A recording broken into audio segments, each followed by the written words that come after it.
स्वागत है। आज हम पढ़ेंगे स्वर और व्यंजन। यहाँ पर मैंने वर्णमाला लिखी हुई है। तो स्वर और व्यंजन तो आप लोग जानते ही हैं, लेकिन उनके अलावा भी इनमें कुछ मिला हुआ है इस वर्णमाला में। तो आज हम उनके बारे में भी जानेंगे। तो आइए पहले हम स्वर को पढ़ते हैं। अ, आ, ई, उ, ऊ, री, ए, ऐ, ओ, औ, अं, अह। तो बच्चों, स्वर का जब हम उच्चारण करते हैं या स्वर को बोलते हैं तो आपने देखा होगा या महसूस किया होगा कि हमें किसी और वर्ण की सहायता नहीं लेनी पड़ती है। तो इस प्रकार हम कह सकते हैं कि स्वर के उच्चारण में हमें किसी अन्य वर्ण की सहायता नहीं लेनी पड़ती है। तो आइए देखते हैं कि स्वर कितने होते हैं।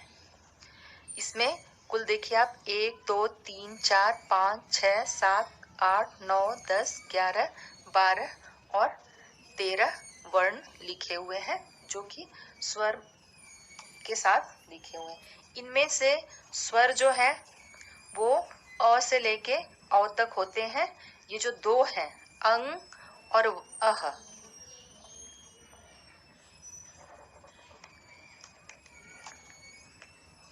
ये स्वर नहीं होते हैं। स्वर कुल 13 थे, ये 13 में से 2 चले गए, तो यहाँ पे कितने बचे? 11। तो स्वर की संख्या होती है 11। अब देखिए ये जो अंग है, तो अंग बोलने पर अ की भी आवाज आ रही है और न की भी आ रही है। तो ये जो है स्वर भी है इसमें और व्यंजन भी है। अब हम अह को बोलते हैं, अह। तो देखिए अ स्वर है और ह की भी आवाज आ रही है इसमें। तो ये जो है अंग और अह, ये दोनों स्वर न तो माने जाते हैं और न ही व्यंजन। इन्हें अयोगवाह कहते हैं। तो स्वर हो गए हमारे 11 और अयोगवाह 2, अंग और अह। ये देखिए मैंने व्यंजन लिखा हुआ है।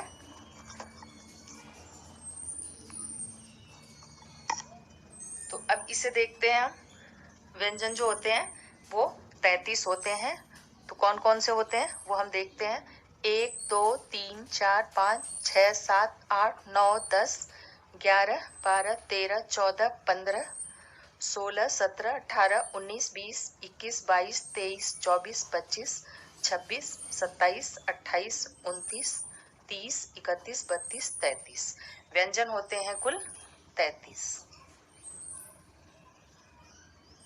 अब देखिए मैंने ह तक ही इनको गिना है। ये जो अक्षय है, त्र है, ज्ञ और स्र, ये व्यंजन के अंतर्गत नहीं आते हैं। लिखे हुए तो रहते ही हैं, लेकिन इनको हम व्यंजन में नहीं गिनते हैं। तो बच्चों, व्यंजन वे वर्ण होते हैं जिनको बोलने में स्वरों की सहायता लेनी पड़ती है और ये 33 होते हैं।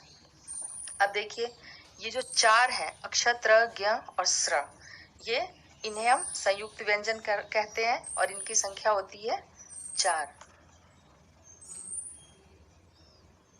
अब देखिए 2 वर्ण यहाँ भी लिखे हुए हैं, ड़ और ढ़। तो ड़ जो है वो ड से बना हुआ, पहले ड है और उसके नीचे ये बिंदी लगी हुई है, और ढ लिख के और नीचे बिंदी लगी हुई है, तो इसे हम ढ़ बोलते हैं। ये जो है ड का विकसित रूप ड़ है और ढ का विकसित रूप ढ़ है। अब देखिए इनको हम बोलते कैसे हैं। इसे हम ड बोलते हैं और इसे ड़। ये ढ है और ये ढ़। अब देखिए इनका प्रयोग कहाँ करते हैं। ड़ का पेड़, सड़क, और ढ़ जो होता है इसे देखिए आप, पढ़, चढ़, बढ़। तो अब हम संयुक्त व्यंजन को समझेंगे कि संयुक्त व्यंजन जो ये हैं वो क्यों संयुक्त कहलाते हैं और वो किन किन व्यंजनों से मिलकर बने होते हैं।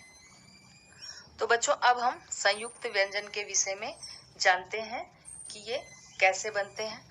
जो ये अक्षर वर्ण है, ये क, मूर्धन्य स,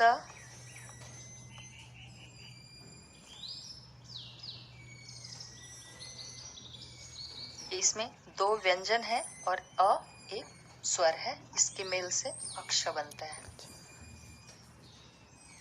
और जो त्र व्यंजन है ये त,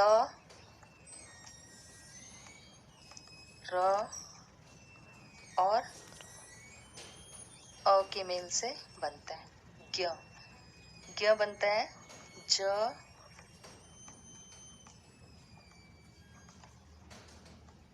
और य और अ के मेल से। तो बच्चों जैसे हम ज्ञ का प्रयोग करते हैं ज्ञान या विज्ञान, तो कई बार लोगों को आपने सुना होगा कि वो ऐसे भी बोलते हैं विज्ञान या ज्ञान, तो वो ज और य को मिलके ज्ञ बनता है, इसलिए ऐसा बोलते हैं। ये जो श्र होता है ये तालव्य श, र और अ को मिलकर बनता है। तो बच्चों आपको ये वर्णमाला में स्वर, व्यंजन, अयोगवाह और संयुक्त व्यंजन समझ में आ गया। देखिए स्वर कुल 11 होते हैं, व्यंजन 33 होते हैं, इनमें अयोगवाह स्वर में 2 अयोगवाह होते हैं और व्यंजन के साथ ये जो 2 होते हैं, 2 नहीं 4 संयुक्त व्यंजन 4 होते हैं। तो बच्चों इसे आप लोग घर पर रिवीजन करिएगा और अपनी कॉपी में लिख लीजिएगा। मिलते हैं कल की क्लास में।